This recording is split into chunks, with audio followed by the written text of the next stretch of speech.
আমাদের রক্ত দিয়ে ইতিহাস লেখা হবে, কিন্তু আমরা ওই ইতিহাসে আমাদের নাম থাকবে না। এটা মুসলিম বঙ্গ, আমরা মুসলিম, আল কোরআন আমাদের মুক্তির মহাসনদ। আমি আপনাদেরকে ডাকতেছি, আপনারা ওই ইতিহাসের সৈনিক হন যেটা আমাদের বিজয়ের দিকে নিয়ে যাবে। আপনারা ওই সভ্যতা নির্মাণের সৈনিক হন যেটা আমাদের বিজয়ের দিকে নিয়ে যাবে। আপনারা এই পথে আসেন, আল্লাহ আপনাদের মহা সাফল্যের প্রতিশ্রুতি দিচ্ছেন। আমার প্রতিশ্রুতি না, আল্লাহ আজ্জা ওয়া জাল আমাদের প্রতিশ্রুতি দিচ্ছেন। ইতিহাস সাক্ষ্য দেয় যে এই জমিনে 1000 বছর ধরে ইসলাম আছে। ইতিহাস সাক্ষ্য দেয় এই জমিনের মানুষ শতাব্দীর পর শতাব্দী ইমানের জন্য সংগ্রাম করে গেছে। ইতিহাস সাক্ষ্য দেয় এখানে 550 বছর মুসলিমদের শাসন ছিল, ইনশাল্লাহ এখানে আবার ইসলামী শাসন কায়েম হবে।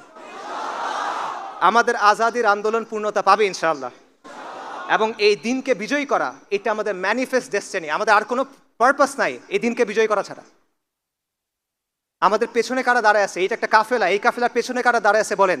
শাহ ওয়ালিউল্লাহ, শাহ জালাল, সৈয়দ আহমেদ শহীদ, তিতুমির, শরীয়তুল্লাহ, মাওলানা উলায়াত আলী, মাওলানা ইনায়াত আলী, আকাবির দেওবন্দ, তারা আমাদের পেছনে দাঁড়ায় আছেন। আর এই কাফেলার শেষ মাথা কোথায় বলেন?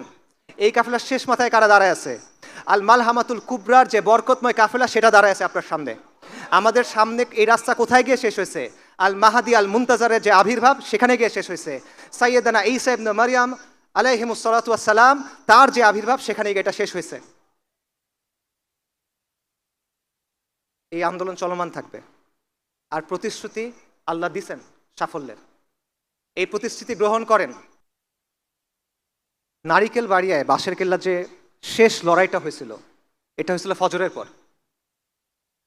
ফজরের নামাজের পর। কিন্তু রাতেই ফিরিঙ্গিরা বাঁশের কেল্লা ঘিরে ফেলছিল। আমি যেটা চিন্তা করি সেটা হলো, এই লড়াইটার আগে তিতুমির রাহিমাহুল্লাহ কি চিন্তা করতেছিলেন? তিনি তো বুঝে ফেলছেন যে লড়াই করতে হবে, শাহাদাতের সংকল্প করে ফেলছেন। তখন উনি কি চিন্তা করতেছিলেন? ফজরের নামাজে দাঁড়ানোর আগে উনি কি চিন্তা করতেছেন? এটা আমার প্রায় মনে হয় শাহাদাতের কথা যেহেতু আসছে, ডেফিনেটলি উনি আল্লাহর কথা চিন্তা করছেন, আল্লাহ দিদারের কথা চিন্তা করছেন, আখেরাতের কথা চিন্তা করছেন, কবরে সওয়াল জবাবের কথা চিন্তা করছেন, হাউজে কাউসারের কথা চিন্তা করছেন, নিশ্চিতভাবে, অবশ্যই। বাট এর বাইরে আর কি চিন্তা করছেন তিনি? তিনি কি ভবিষ্যতের কথা ভাবছেন কিনা? তিনি কি চিন্তা করছেন কিনা যে তাদের যে কোরবানি, এটা কিভাবে ভবিষ্যৎ প্রজন্মকে প্রভাবিত করবে? তিনি কি এটা ভাবছেন কিনা যে তারা যে রক্ত দিচ্ছেন, তারা রক্ত দিবেন, কিন্তু এই রক্তের স্রোত শতাব্দী থেকে শতাব্দীতে প্রভাবিত হবে। এই রক্তের স্রোত, এই রক্তের ঋণ প্রজন্ম থেকে প্রজন্মান্তরে থেকে যাবে, এটা উনি ভাবছিলেন কিনা? আমাদের শরীরে এই রক্ত, আপনি এই রক্তের উত্তরাধিকারী, এবং এই রক্তের ঋণ আমাদের শোধ করতে হবে। এটা হলো আপনার পরিচয় ভাই, আপনি এই সিলসিলার অংশ। আমরা এটা ভুলে কোথায় আছি এখন?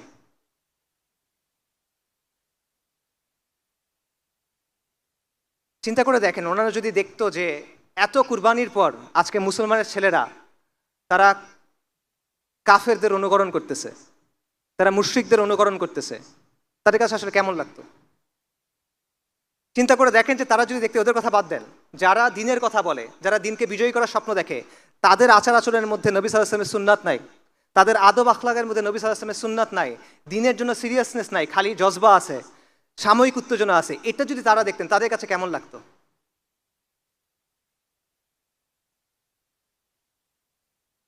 আপনারা অনেক সম্মানিত, অনেক মর্যাদাবান একটা পরম্পরার অংশ, আমরা অনেক মর্যাদাবান একটা সিলসিলার অংশ, আমরা অনেক বড় গৌরবের উত্তরাধিকারী, কিন্তু এটা আমরা বুঝি না, এটা আমরা উপলব্ধি করি না। এই জিনিসটা ভাই আমরা উপলব্ধি করার জন্য চেষ্টা করি।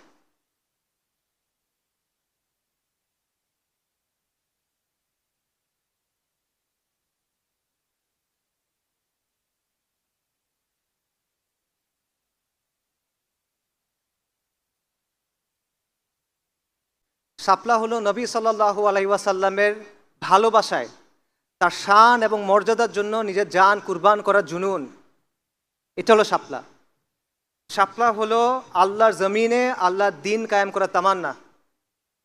শাপলা হলো তাওহীদের ভিত্তিতে সমাজ এবং সভ্যতা নির্মাণের সংকল্প। শাপলা হলো আমাদের আজাদির আন্দোলনের ধারাবাহিকতা। এবং এই চেতনা নতুন না, আমি আপনাদের নতুন কোনো কিছুর কথা বলতেছি না। এই চেতনা এই মুসলিম বঙ্গে বারবার ফিরে ফিরে আসছে, এক একবার এক এক চেহারায়, এক একবার এক এক রূপে এটা আত্মপ্রকাশ করছে। কখনো শাহ ওলিউল্লাহ মুহাদ্দিস দেহলভী তাজদীদে, কখনো তরিকায় মুহাম্মদিয়া জিহাদে, কখনো তিতুমিরের বাঁশের কেল্লায়, কখনো হাজী শরীয়তুল্লাহ সামাজিক আন্দোলনে। বারবার এই চেতনা ফিরে ফিরে আসছে।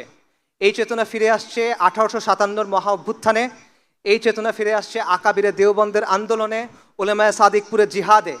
এই চেতনা চালিত করছে মাওলানা মওদুদীকে, এই চেতনা চালিত করছে মাওলানা ইসরার আহমেদকে, এই চেতনা চালিত করছে মাওলানা আব্দুর রহিমকে এবং তাদের প্রকল্পকে, এবং এই চেতনা আলোকিত করছে শাইখুল হাদিস মুফতি আমিনী আল্লামা আহমেদ শফি তাদের কাজকে রাহিমাহুমুল্লাহ। এই চেতনা বারবার ফিরে আসছে, কখনো হয়তোবা দুর্বল হয়ে, কখনো হয়তোবা সীমাবদ্ধ হয়ে, কখনো হয়তোবা ত্রুটি নিয়ে, কখনো হয়তোবা মুমূর্ষ হয়ে, কিন্তু এই চেতনা কখনো হার মানে নাই। শত শত বছরে যে উত্থান পতন ঘটছে, কখনো এই চেতনা হার মানে নাই, বরং বন্দিত্ব, নির্বাসন, নির্যাতন এই সব কিছু উপেক্ষা করে রক্তের নদী পার হয়ে লাশের পাহাড় ঠেলে এই চেতনা বাংলায় এসে বলে গেছে লাব্বাইক ইয়া আল্লাহ লাব্বাইক।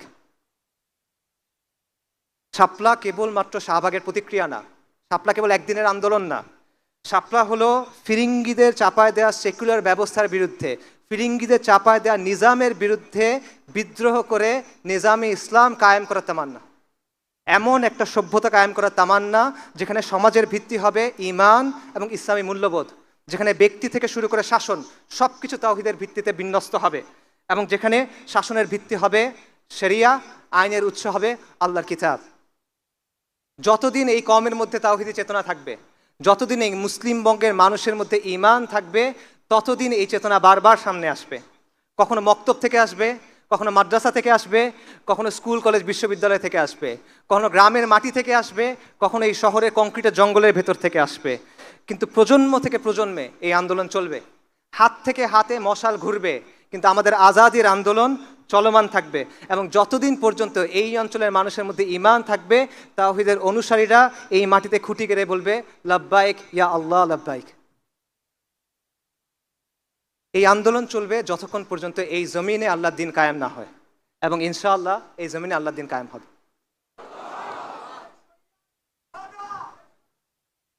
আমরা আমাদের কমকে গালি দেই যে বাঙালিদের দিয়ে কিছু হবে না,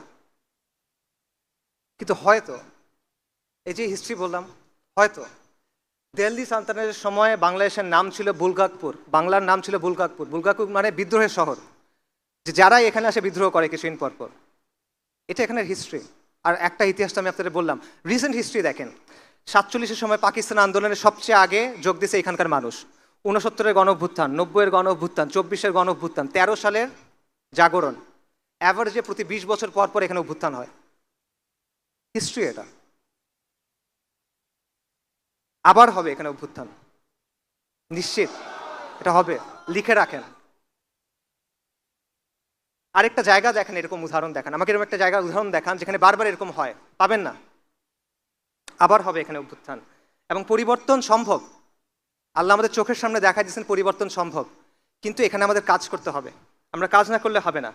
আমরা মনে করি যে আরেকজন কেউ এসে কাজটা করে দিবে, আমরা আরেকজনের জন্য অপেক্ষা করি, এভাবে হবে না।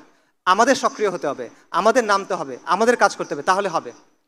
5ই অগস্টের কথা চিন্তা করেন, তখন অনেক মানুষের একটা প্রশ্ন ছিল, এই লং মার্চ হবে, সবাই কি আসবে, এই যে হাসিনা সে কি আসলে যাবে? তখন আমি একটা লেখা লিখছিলাম, তখন আমি বলছিলাম এত কিছু চিন্তা করার দরকার নাই। কে ডাক দিল, কে ডাক দিল না, কে কালকে থাকলো, কে কালকে থাকলো না, এগুলো নিয়ে চিন্তা করেন না। রাস্তায় নেমে যান, আপনি আগায় যান, ইনশাল্লাহ ইতিহাস হয়ে যাবে। আলহামদুলিল্লাহ ইতিহাস হয়ে গেছে। আমরা যখন নামি, আমরা যখন কাজ করি, তখন পরিবর্তন হয়ে যায়, এটা বাস্তবতা। কিন্তু যদি আমরা সত্যিকারের পরিবর্তন চাই, এরকম পরিবর্তন না যেগুলো হয়ে আসছে, প্রকৃত পরিবর্তন চাই, তাহলে আমাদের দীর্ঘমেয়াদী পরিকল্পনা করতে হবে। ওই যে বললাম, আমাদের দিনের জন্য ভালোবাসা আছে, এটাকে দায়িত্বে পরিণত করতে হবে। জজবা আছে, এটাকে দৃঢ় সংকল্পে পরিণত করতে হবে। উত্তেজনা আছে, এটাকে সুশৃঙ্খল কাজে পরিণত করতে হবে, তা না হলে হবে না। সো এই জমিনে, এই শহরে আবার একদিন অভ্যুত্থান হবে, ইন্তিফাদা হবে, লিখে রাখেন ইনশাআল্লাহ। কিন্তু সেটাকে আমরা বিপ্লব পর্যন্ত নিয়ে যাব কিনা, এটা নির্ভর করবে আমাদের উপরে। আমরা যদি দ্বীন ইসলামের ভিত্তির উপরে প্রস্তুতি গ্রহণ না করি, আল্লাহ প্রেক্ষাপট তৈরি করে দিবেন, নিশ্চিত থাকেন, আমি বারবার বলছি নিশ্চিত থাকেন, আল্লাহ প্রেক্ষাপট প্রস্তুত করে দিবেন। কিন্তু আপনি যদি প্রস্তুতি গ্রহণ না করেন, আরও 10টা অভ্যুত্থান হবে, আরও 10 লাখ মানুষ জীবন দিবে, কিচ্ছু হবে না। আমাদের রক্ত দিয়ে ইতিহাস লেখা হবে, কিন্তু আমরা ওই ইতিহাসে আমাদের নাম থাকবে না, যেরকম আমাদের এখন থাকে না। এটা হলো বাস্তবতা। তো এটা একটা লম্বা পথ, এটা একটা দীর্ঘ পথ, এবং এটা হলো এমন পথ যেই পথের ধারে অনেক রথী মহারথী পড়ে থাকে, কঠিন পথ। এই পথে হাঁটবেন কিনা এটা আপনারা চিন্তা করেন। নিজেকে প্রশ্ন করেন, সিদ্ধান্ত নেন। ওই যে বললাম, আলোচনাগুলো যেন এমন হয়, আয়োজনগুলো যেন এমন হয়, বাসায় গিয়ে যেন কিছু নিয়ে যেতে পারেন, নিজেকে যেন প্রশ্ন করতে পারেন। নিজেকে প্রশ্ন করেন, এই পথে আপনি যেতে চান কিনা, এই পথে আপনি আগাতে চান কিনা। এই কথাটা মনে থাকবে, নিজেদের শেকড়ের কথা মনে থাকবে, এই সিলসিলার কথা মনে থাকবে। অনেকে বলে যে আসিফ আদনান তরুণদের মাথা নষ্ট করতেছে। কিভাবে করতেছে? সে তার আদর্শ প্রচার করার মাধ্যমে তরুণদের মাথা নষ্ট করতেছে। এইটা হলো আমার আদর্শ। এই যে বললাম, এটা আমার আদর্শ। আমাদের আজাদির আন্দোলনের যে ধারাবাহিকতা, এটা আমার আদর্শ, আর কোনো কিছু না। আমি এখানে দাঁড়ায় যেটা বলি, আমি দরজার পেছনে একই কথাই বলি। আপনাদের মাথা নষ্ট হয়েছে? যদি আজকের পরে আপনাদের ভাইকে কখনো তুলে নিয়ে যায় কোনো গোয়েন্দা সংস্থা, তখন এই কথাগুলো মনে থাকবে? কোনটা মনে থাকবে, আমার কথা নাকি আমার কথাগুলো? আমাকে মনে না থাকলে সমস্যা নাই, হাসবুনাল্লাহু ওয়া নি'মাল ওয়াকিল। কথাগুলো যেন মনে থাকে, কারণ এইটা আমাদের অতীত, এটা আমাদের ভবিষ্যৎ, এটা আমাদের বর্তমান। এই যে ধারাবাহিকতা, এটা আমাদের ডেস্টিনি। এটা ছাড়া আমাদের কোনো মুক্তি হবে না ভাই, সম্ভব না। এই দায়িত্ব গ্রহণ করেন। শাপলা চত্বরের রক্ত আপনাদেরকে ডাকে, বালাকোটের রক্ত আপনাদেরকে ডাকে, বাঁশের কেল্লার রক্ত আপনাদের ডাকে, সিত্তানার রক্ত আপনাদেরকে ডাকে, পলাশির রক্ত আপনাদের ডাকে, বদর, উহুদ, খন্দক, মুতার যে রক্ত, সেটা আপনাকে ডাকে। এই রক্তের সাথে গাদ্দারি করেন না। এই রক্তের দাবি পূরণ করতে হবে, এই রক্তের ঋণ আমাদের পূরণ করতে হবে।